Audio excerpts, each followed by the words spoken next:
Think about the last time you pulled out a dollar bill. You probably didn't give it a second thought. You handed it over, got your coffee, and moved on with your day. That crumpled piece of green paper in your wallet feels so natural, so ordinary, that it's almost impossible to imagine a version of America where it simply didn't exist. But here's the thing. For the first 86 years of the United States as an independent nation, there was no federally issued paper currency. None. Not a single government-printed dollar bill circulated through the economy.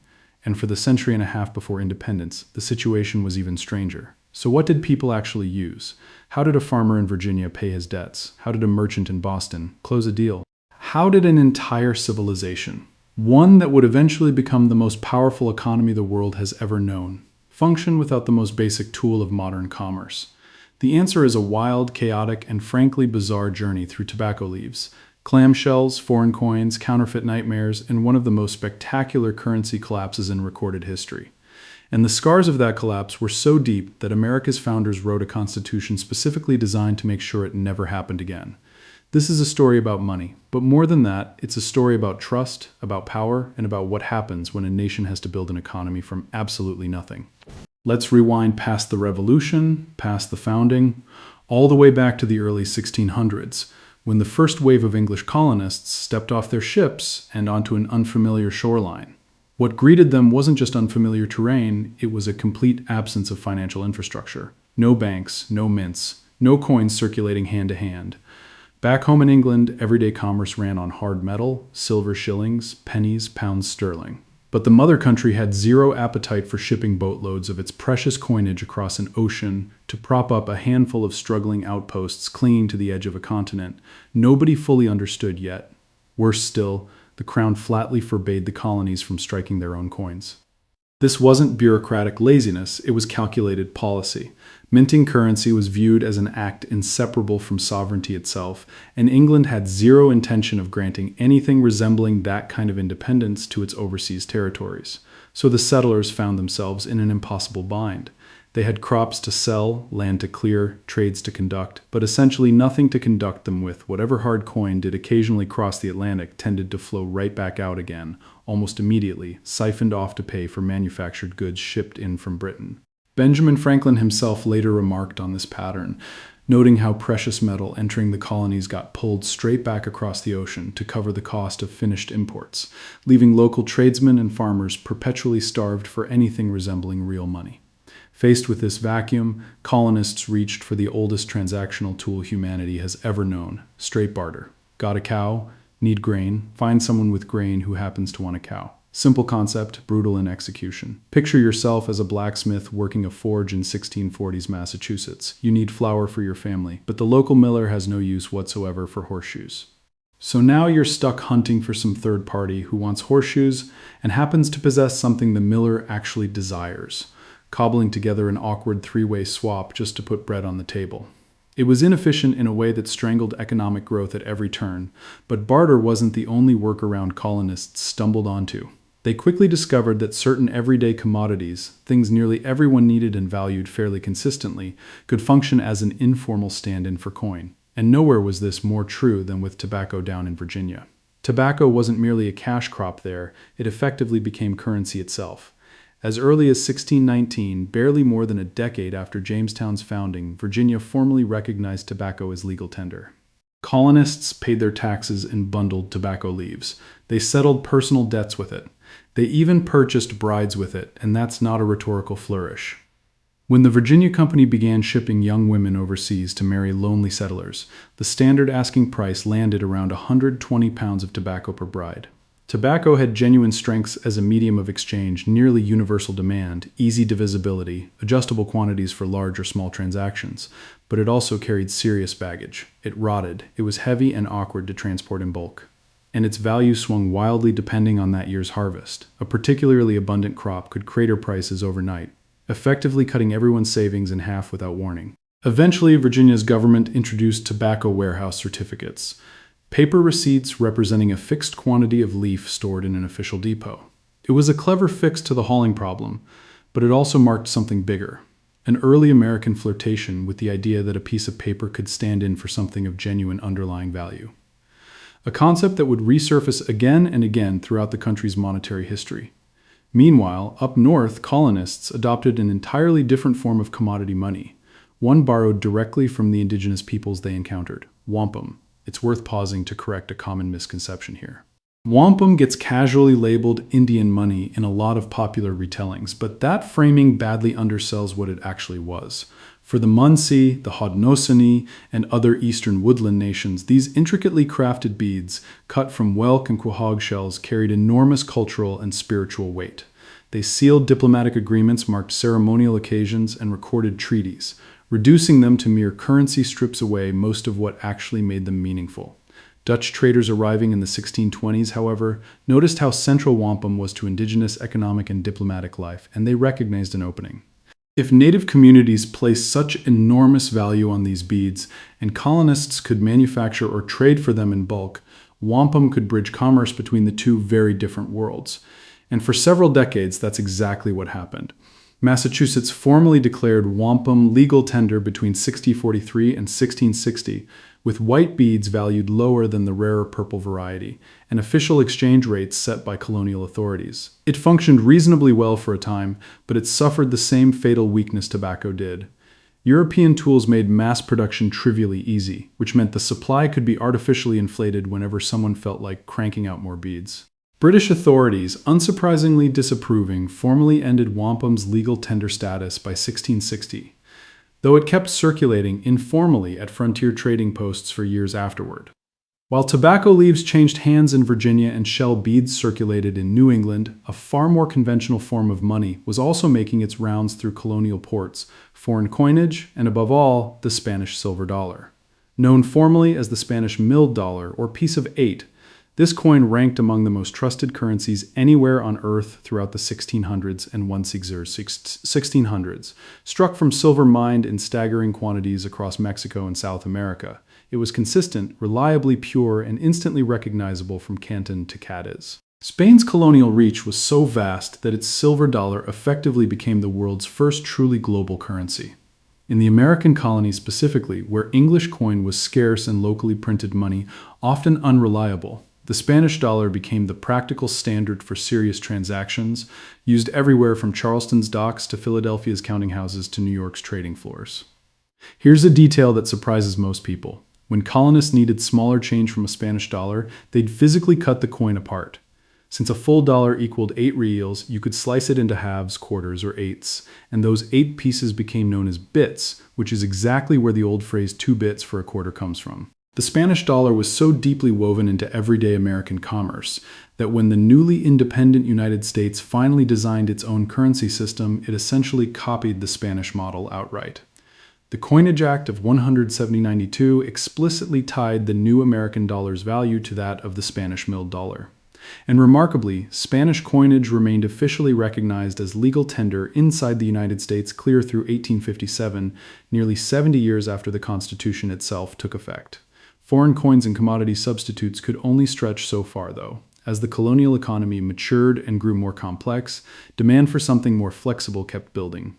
And this is where the story takes a genuinely radical turn, because in 1690 the Massachusetts Bay Colony did something no government in the Western world had ever attempted before. It printed paper currency. The circumstances were almost comically desperate. Massachusetts had just wrapped up a failed military campaign against French forces in Canada, part of what's remembered as King William's War, and the soldiers trudging home expected payment for their service. Except the colonial treasury was completely empty. No gold, no silver, and no realistic way to squeeze enough tax revenue out of the population fast enough to satisfy a mass of frustrated, armed men. So the colony's leadership improvised a solution nobody had tried before, printing paper bills of credit, essentially government IOUs, backed by a promise that future tax collections would eventually redeem them. By 1692, these notes carried official legal tender status.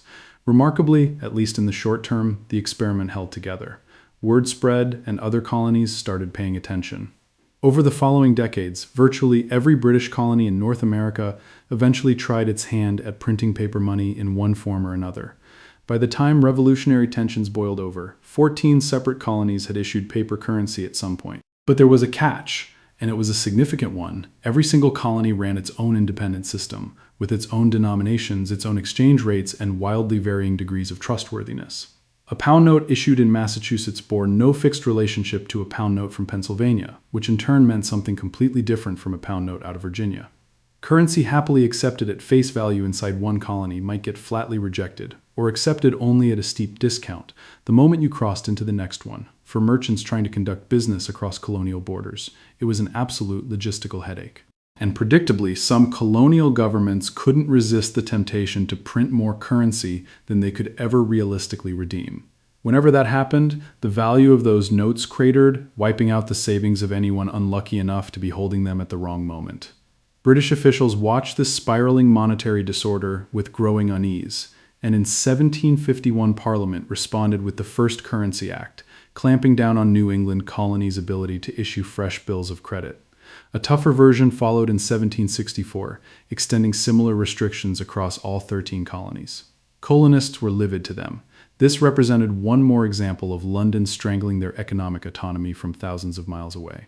It rarely gets the same historical spotlight as the Stamp Act or the tea tax, but these currency restrictions genuinely ranked among the grievances that pushed America toward armed rebellion. Then the war actually started. When the Continental Congress convened in 1775 to coordinate resistance against the Crown, delegates immediately confronted a brutal, unavoidable problem. Wars cost enormous sums of money, and Congress had absolutely no legal authority to tax anyone. That was in a sense the entire point of the rebellion in the first place. Borrowing wasn't a realistic option either. At least not initially. Few investors were eager to lend money to a scrappy colonial uprising facing off against the most formidable military power on the planet. France would eventually step in with loans and material support, but in those early, desperate months, credit was essentially non-existent. Decades of gold and silver draining back toward Britain had left the colonies with almost no hard currency to draw on. So Congress reached for the only lever left available to them. They started printing money. In June of 1775, the Continental Congress authorized $2 million in an entirely new paper currency, the Continental Dollar. These notes were denominated in Spanish-milled dollars, a deliberate choice meant to signal genuine, tangible value behind them. Each bill carried a promise, eventual redemption in gold or silver, funded by tax revenue the individual states were supposed to collect and forward. It looked reasonable enough on paper. The execution turned into an unmitigated disaster. The states were expected to steadily retire these notes from circulation through disciplined tax collection. They didn't follow through. Some states simply dragged their feet. Others compounded the problem by printing their own separate currencies simultaneously, flooding an already oversaturated economy with even more paper. And Congress, desperate to keep Washington's army fed, clothed, and armed, kept the presses running regardless. By 1779, something like 241 million continental dollars had been pumped into circulation, an amount that likely dwarfed the entire pre-war colonial economy's yearly output several times over. The consequences were entirely predictable. The continental dollar's value collapsed. Prices exploded upward. A pair of shoes that might have run a few dollars before the fighting started suddenly cost hundreds. An entire wagon load of continental currency could barely purchase a wagon load of supplies for the army. Legend has it a Philadelphia barber papered the walls of his shop with the worthless bills as a bitter joke. And in another town, someone reportedly tarred a dog, plastered it with continental notes, and paraded the poor animal through the streets as mockery. The phrase "not worth a continental" entered the American vernacular as shorthand for complete worthlessness, and it stuck around for generations afterward. By 1781, a continental dollar was trading at roughly 1,000 to 1 against hard silver. Congress eventually had to formally acknowledge the collapse, permitting old debts to be settled at a punishing rate of 40 continental dollars for every $1 in coin. Functionally, it was a government default, and countless ordinary Americans, soldiers, farmers, shopkeepers, the very people who had risked everything for independence, were left holding stacks of paper worth barely more than kindling. That searing experience left a permanent scar on the national psyche. When delegates gathered in Philadelphia in 1787 to draft an entirely new governing framework, the continental currency disaster was still painfully fresh in everyone's memory. They had personally witnessed a government's own paper money collapse into a national humiliation. They had watched runaway inflation obliterate savings, shatter public trust, and very nearly sabotage the war effort itself. They were determined, above almost everything else, to prevent a repeat performance. The result became one of the most consequential decisions in American economic history. Article 1, Section 10 of the new Constitution explicitly barred individual states from coining their own money, issuing bills of credit, or declaring anything besides gold and silver coin as legal tender for settling debts. The federal government, meanwhile, received explicit authority to coin money and regulate its value, but notably, the Constitution stayed conspicuously silent on whether the federal government itself could print paper currency. That silence wasn't accidental. The framers wanted an economy grounded in tangible metal, not the fragile promises of politicians who might, under pressure, reach for the printing press exactly the way the Continental Congress had. So in 1792, lawmakers passed the Coinage Act, one of the pivotal pieces of economic legislation in the nation's early history. It established the U.S. Mint in Philadelphia and introduced a decimal-based monetary system, an innovation Thomas Jefferson had championed for years. The new dollar was pegged directly to the value of the familiar Spanish mill dollar and anchored to a bimetallic standard combining both gold and silver. The legislation specified an entire lineup of coins, gold eagles, half eagles, and quarter eagles, alongside silver dollars, half dollars, dimes and half dimes, plus copper cents. Alexander Hamilton had shaped much of this framework, envisioning a currency system that would grant the young republic real credibility on the international stage, money where the value was quite literally built into the physical object itself, verifiable simply by weighing it. And the penalties for tampering with that integrity were brutal. Any mint official caught debasing the gold or silver content of official coinage could face execution. That's precisely how seriously the founding generation treated the sanctity of their money. But hard money carries an obvious drawback. There's only so much of it to go around. The United States in the late 1700s and early 1800s was expanding rapidly, its population booming, its economy growing steadily more complicated. Farmers needed credit to acquire land and seed. Merchants needed capital to finance shipments and trade. Early manufacturers needed funding to erect factories, and there simply weren't enough physical gold and silver coins in circulation to satisfy all that demand. The mint itself struggled mightily in its early years just to produce meaningful quantities. Its first full year of operation yielded barely over 11,000 copper cents. Gold and silver coins proved even harder to keep circulating domestically, since they kept getting exported abroad or hoarded by individuals.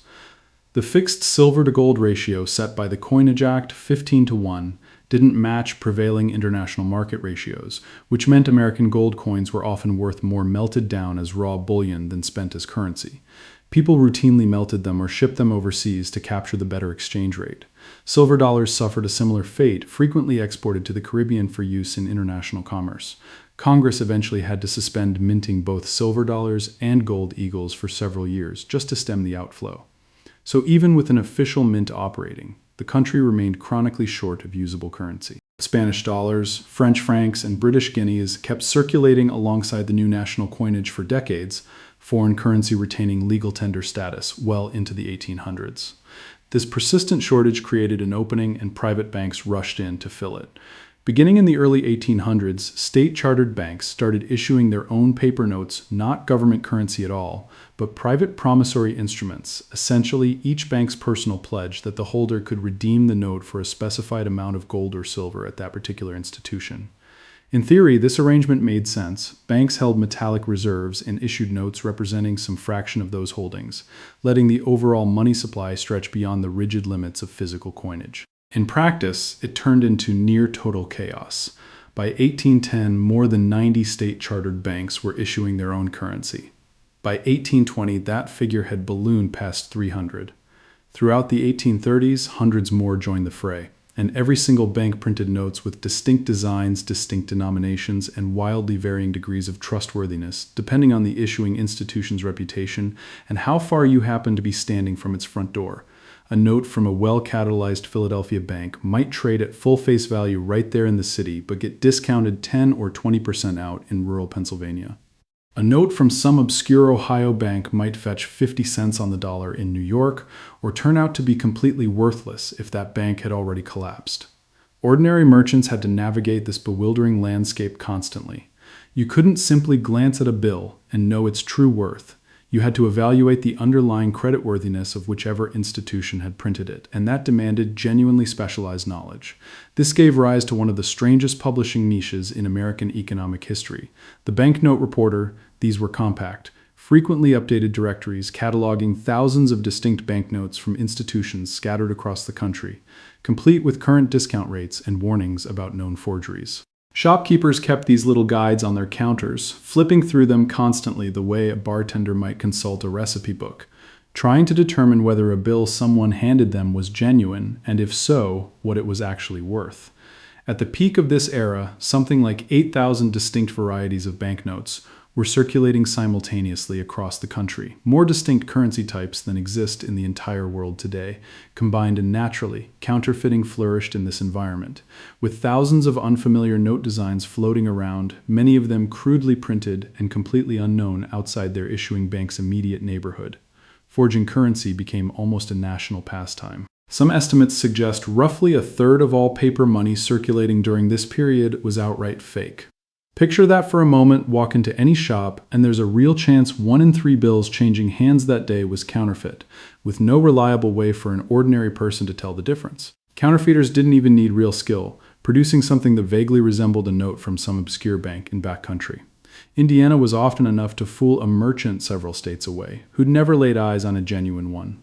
This particular stretch of history, roughly 137 through 1863, gets remembered as the free banking era, and it earned every bit of its reputation as the financial Wild West. It traces back to a decision by Andrew Jackson to kill off the Second Bank of the United States. To understand why, you have to understand Jackson himself, a rough-edged frontiersman, war hero, and populist who carried a deep, almost personal grudge against banks and paper currency. Early in his career, he'd accepted paper banknotes as payment for a land sale, only to watch the buyers go bankrupt and the notes turn worthless, nearly wiping him out financially in the process. He never forgave the experience, and it convinced him for life that only tangible gold and silver, money you could physically hold, deserved to be called real currency. The second bank, chartered in 1816, had been designed to bring order to this monetary mess. It was a peculiar hybrid, partly public, partly private, headquartered in Philadelphia, operating under a 20-year congressional charter.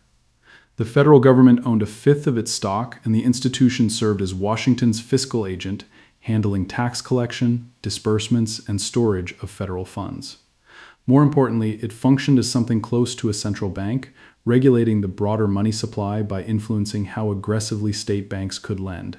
When it wanted to tighten credit conditions, it would present state banknotes for redemption in hard coin, draining their reserves and forcing them to pull back lending. When it wanted looser conditions, it simply held onto those notes instead.